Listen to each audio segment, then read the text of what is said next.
Hello and welcome to a special episode of Popcorn Digest with me, Gareth Green, and my co-host, Andrew Raphael. And we have reconvened today for a special episode as there has been some information, finally, on the future of the Bond franchise. But maybe it's not, what we wanted, and quite a surprise, actually, in terms of the shocking nature of this information as well. I assume that people wouldn't have had their heads in the sand and will have heard that Michael G. Wilson and Barbara Broccoli have relinquished creative control of the James Bond franchise. Andy, how do you feel about that? I mean, it's a very mixture of feelings, but yeah, I'm still trying to get my head around the seismic nature of this announcement, because in terms of the complete history of James Bond in film, or even James Bond full stop, this is probably the most significant piece of news we've ever had. Yes. Outside of them starting the film series to start with. So it's a bit of a head scratcher, this one. It certainly is. I mean, even going back to when Albert Broccoli died, there was still like this gradual changing of the guard, so there wasn't much kind of like stopping the train that was Bond at the time. I mean, there were delays and whatnot, and things happened around that time, but nothing compared to what we've had in a post-Daniel Craig world. The only other time, like I said, would be that gap between License to Kill and GoldenEye, where Albert R. Broccoli was at one point considering selling the James Bond series, but that went out the window quite quickly once things settled down, and after that point, the biggest question was more whether GoldenEye was just going to succeed in the film landscape of that time. That was the biggest question, whereas now we probably do have that same question, but also we've got a multitude of other questions involving lots of different aspects of the series. I mean, in our previous James Bond episodes of the show, and on other people's shows as well, big shout out to our good friend Darren Lundberg and his show Nostalgia Cast, we spoke about Barbara Broccoli and Michael G. Wilson on that show as well, in regards to this feeling that at the time we took it as being a hesitance to move forward and a lack of excitement from the people that owned Bond. Yeah. Now we've come to realise that something else has been going on behind the scenes. But I think before we get into that, I'm just going to go over the press release and some information that has come out in the subsequent hours since that press release. Amazon MGM Studios, Michael G. Wilson and Barbara Broccoli today announced that they have formed a new joint venture to house the James Bond intellectual property rights, and those parties will remain co-owners of the franchise. Under the new terms of the new venture, Amazon MGM Studios will gain complete creative control of the James Bond franchise following closing of the transaction. As far as I'm aware, the transaction hasn't yet closed officially, but the fact that they've released this statement says that everybody's very confident it's going to go through, and it's just about crossing the T's and dotting the I's. Yeah. Barbara Broccoli is quoted in this press release as saying, "My life has been dedicated to maintaining and building upon the extraordinary legacy that was handed to Michael and me by our father, producer Cubby Broccoli. I have had the honour of working closely with 4 of the tremendously talented actors who have played 007 and thousands of wonderful artists within the industry. With the conclusion of No Time to Die and Michael retiring from the films, I feel it is time to focus on my other projects." Now, some further information that has come out about this is that Amazon have apparently shelled out an additional $1 billion on top of the deal that they had already made for MGM Studios in order to gain this creative control of the James Bond franchise. And we also have a previous report that came out a few months ago. I think it was around about, was it November, December last year? And it was in regards to creative disrupts within the James Bond franchise between Michael G. Wilson, Barbara Broccoli, and the people behind Amazon. And I don't know who that is, really, to be honest. I don't know who the figurehead is that's controlling Amazon as a producing partner. I can't really put my finger on who that is particularly. I can't say Jeff Bezos, but maybe. No. There seems to be an impasse between the two, and Amazon wanted something that was more commercially viable, something that they could perhaps franchise in different ways that the Broccoli's and Michael G. Wilson have been hesitant to do so before, which we're talking like spin-offs and that type of thing. And that is something that they have explored in the past. I mean, we had that Halle Berry one, didn't we, that nearly came out? What was her character called now? Jinx. I mean, there's been several. There was a Wei Lin spin-off in the planning at some point, which, to be honest, I thought would have been the better of the two. Yes, yeah, of course. They have done this tentatively in the past, but it's never been something they've been super enthusiastic about. So, do you still feel that now is the time for a change of the guard? I'm struggling to make something of this. I'm worried. Yeah. I'm very cautious with this information because we've seen now what happens when big monopolies get hold of huge franchises. We've seen it happen with Star Wars. We've seen it happen with Marvel. And you just kind of get bored of them. They get diluted in the industry. We've had so many Star Wars projects. You would hope that Amazon would learn from the mistakes that have happened elsewhere and decide we're not going to do 1,000 spin-offs. We're not going to dilute the brand.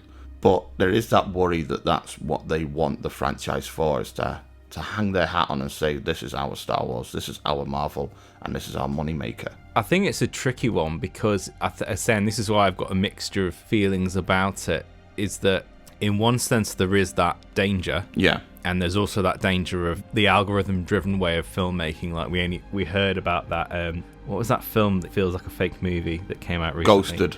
The Dexter Fletcher Ghosted movie. Ghosted, yeah. And the fact that the whole third act of that film was retooled due to some algorithmic data. Yeah. Which is just bonkers. I mean, the good thing about that, in a way, is that because a film like Ghosted failed quite hard, it might tell the people upstairs that kind of shit doesn't work. Yeah. You can't use algorithms for films. It genuinely is like gambling, so you can't rely on stuff like that. And I think it just hinges on who's put in charge and their particular understanding of James Bond, because I think the big thing really is that James Bond, it's not like Star Wars and it's not like Marvel. No. It doesn't have the breadth of those series. Like, the universe of Bond is relatively small and earthbound. Yeah. In that sense, whereas obviously Marvel and Star Wars, there's a multitude of worlds, realities, characters. And I'm not even talking about just a collection of, there's tons of main or potential main characters within both of those properties to hang things around. So it is not the same thing as those properties, and I think Amazon should very much understand that. I'm not sure whether they will, but they should. Do you not worry about things like the Skyfall years, or the Skyfall files, where it's like Bond's parents, secret agents, here's what happened? Yeah, I think for me as well, it very much depends on either whether there's been any particular stipulations as regards this deal. Yeah. Where it's like, we're only doing this deal if this and are met. And if you breach the contract, we'll take legal action or something like that, because at the end of the day, this is still a co-ownership deal. Yes, it is. They still own the rights to the character. So unless we know what those things are, which we probably won't, but I feel for Barbara and Michael to do this, there had to be some very strict agreements going through for this to happen. And I think maybe one of those stipulations would be that whoever runs this runs it from a creative point of view. And they need to be someone who has a strong track record, and I would say a strong film track record, not like a TV show, and then somebody's actually like a film director or a film producer. That can only go so far, because like we said, we've had Kathleen Kennedy in charge of Lucasfilm, and we can see how that's turned out. But even so... I mean, and I say as well, Kathleen Kennedy, a producer that I very much admired prior to the whole Star Wars debacle thing. She was somebody that I really appreciated as a producer, and still do. But her tenure behind the Star Wars franchise is one. It does have its highs, but it has its tremendous lows. Yeah. I feel, for me, it hinges on their understanding of what makes Bond work from a creative point of view. Yeah. But yeah, there is that worry that they're not going to understand it at all, and it could potentially blow up in their faces, because I don't think as a franchise it is as solid as those other two we've previously mentioned. I agree. So it is going to be a bit trickier to handle. And I'm hopefully thinking that 007 Road to a Million show maybe showed them that it's not that kind of thing. Poor Brian Cox. Yeah. who signed on thinking he was going to be the villain in a new Bond film, and it turned out he was like playing the Alan Sugar role in some terrible Bond reality show. Based on the Variety article that came out last year, that seems to be something that was a separate thing entirely, even predating the Amazon buyout of MGM. So, yeah, that's a bit of a strange one in of itself. And that could have been like a Barbara Michael debacle anyway. Yeah. And again, I think on the flip side of this, and I said this to you yesterday because, it was my birthday yesterday and you phoned me. Happy birthday. This wonderful gift of news. I messaged you after you'd spoken to me and I was like, it is rather worrying, but on the other hand, the Barbara Broccoli, Michael G. Wilson producing partnership has yielded 9 films over a, I suppose, 20-year period. 30 years. Sorry, 30 years. Sorry, yeah, it's 30 years. We're very old. 30 years. So they've had 9 films over 30 years. And to be perfectly honest, there's only a handful of those which I would say were great. There was a couple that are middling, and there's a few that are downright awful. Yeah. So they haven't had the most consistent track record, and I feel it stands out more as well when we viewed this series as in marathons in the past, and when we get to that era, it's wildly inconsistent. Yeah, from film to film. So there is something to be said about that, and it is interesting. Like, when did that? Because I felt like Barbara, especially, her heart hasn't been in it for some time. No, and I'm like, when did that happen? I kind of feel like, was it after Skyfall? Like, I think after the success of Skyfall, it felt like there was some sort of like achievement had been unlocked there, and it was like, okay, we've achieved the $1 billion threshold. Yeah. We've got to 50 years of Bond, and it's like, I feel like after that point, she maybe checked out a little. And it does feel like, as well, with No Time to Die, which, again, was more, I would say, Daniel Craig pushing for certain things within that, for that film as well, to include. And with that, it feels like such a closing of the book, that a change of the guard, a change of creative control, a change of direction felt necessary, and it was like we were given perfect opportunities to do so. I will say, like, in regards to ownership, this is something we've been calling out for, is this this change of creative control, but there are ways in which I expected that to happen, and this was really not one of them. Like, I expected it to be more in the same vein as you say, Michael G. Wilson's son perhaps being brought into the fold, which seems like that may have been on the table at one point, but for one reason or another, whether it's not like a personal decision that was made along the way, that has fallen off to the side. But I was expecting to see like somebody come into the fold in a producing capacity that would then take it forward from a creative standpoint. With Amazon, I feel like they have so much working against them now in terms of like the negative perception of what this could possibly bring, and what has happened in the past when big studios, big companies take over these types of franchises. Yeah.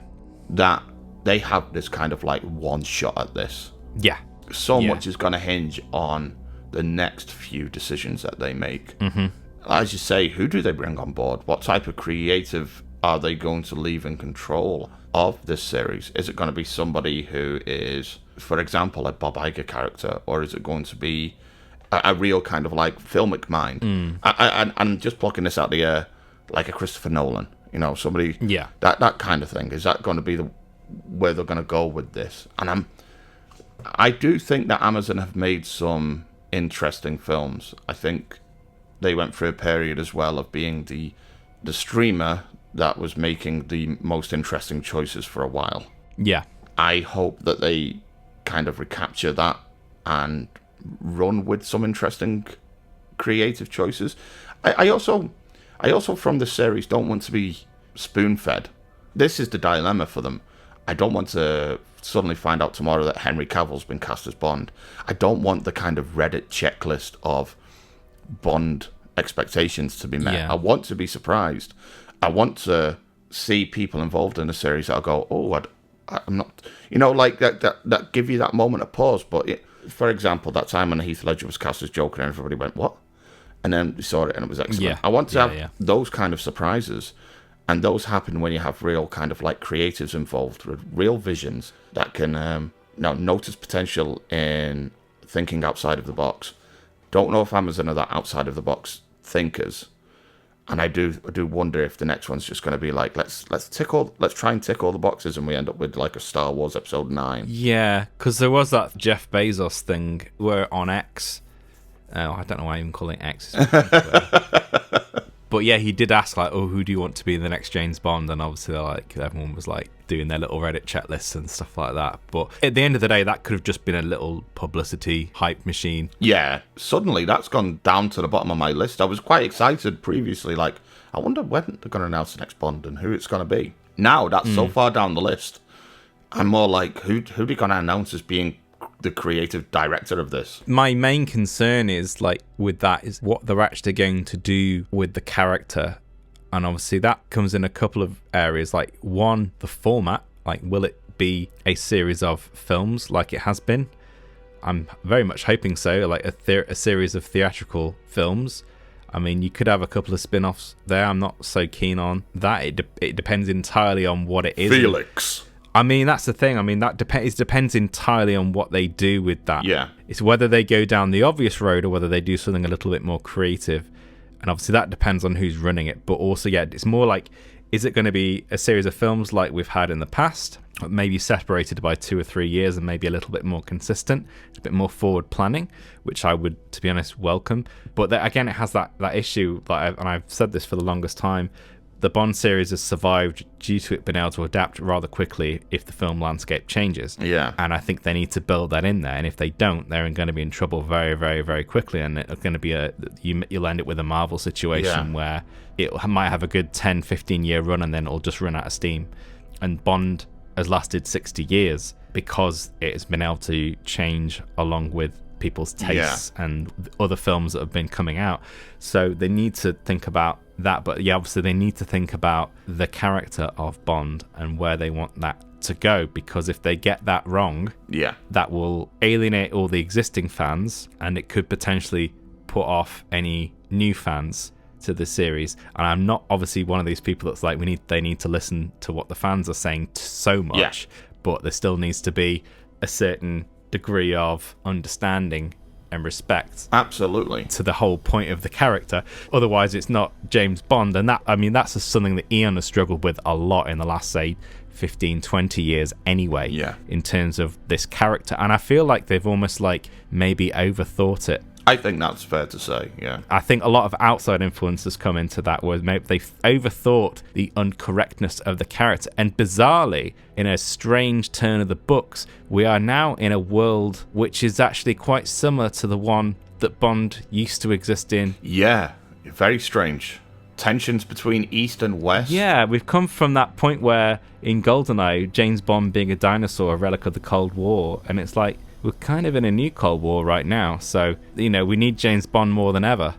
So they shouldn't be too self-conscious about that character, because at the end of the day, if you handle it well, if you get somebody who's clever enough, skilled enough filmmaker, you can still have all the aspects of Bond that we've come to know and love, including all the negative things, and make something good out of it that people will actually like and not be, like, you know, stupidly offended by. Yeah. It is possible.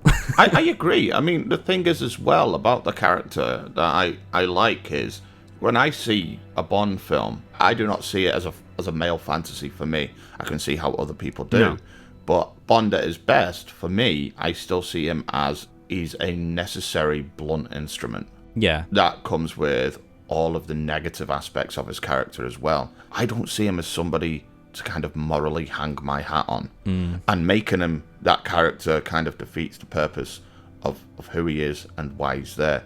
I like the idea of Bond as the anti-hero. Yeah. I don't want him to try and turn him into Ethan Hunt. No. We already have Ethan Hunt for that. Ethan Hunt is the Golden Boy, the Boy Scout, all of those things. He's the Superman to Bond's Batman, if you want to really take it to that kind of extreme. Yeah. But there is that kind of like disruption in the fan base as well, because a lot of people do see this character as kind of like, I want to model myself over him.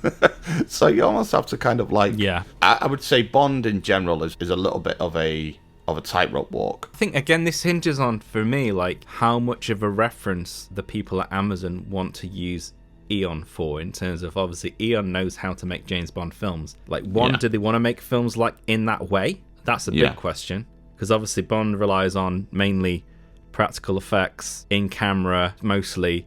Is that going to stay? Utilizing the teams that they've had over the years, is that going to stay?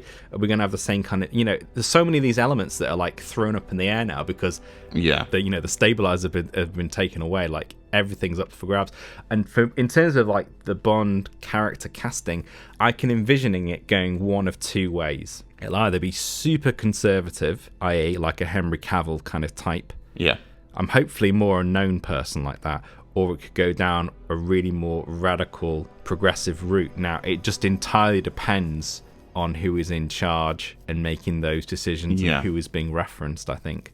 I don't think there'll be much middle ground in terms of the decision with something like that, at the moment, at least. And I feel like, will they go safe to start off with? Yeah. But it is tricky because, again, you could end up with the situation like they just make sort of the James Bond version of Force Awakens. So it's like, it's very tricky, incredibly tricky. Yeah, and that could be one of those films in which we watch and go, oh, yeah, it kind of recaptured some of this and some of that and some of this, but kind of we've seen where it goes from there. Because it starts to just devour itself. I mean, I want that balance. I want that balance of like, feeling like the Bond that I'm watching is a legitimate Bond, but also feeling surprised by what I'm seeing. Yeah. I mean, if they announce like somebody, like a wild choice, like if they announce the director like Edgar Wright, for example, which I'm just picking out the air at random, like I would go, what the fuck? But I'd be so on board with watching the kind of film that they would make with that franchise. That's obviously not going to happen. I want to be surprised in that kind of way as well. But I still want to feel the legitimacy of what I'm seeing. So it's a tightrope. Yeah, I think that's...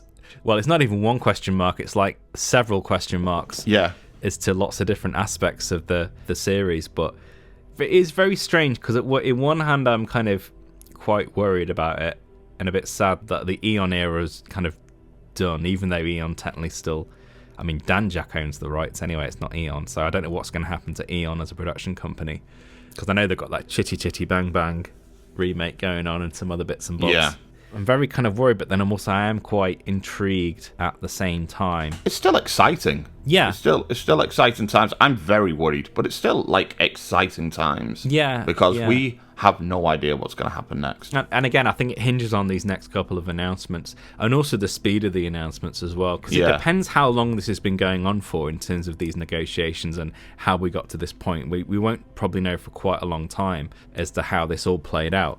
But when the Star Wars thing happened, like the ink had barely dried before they announced the film and they've got this, and this going.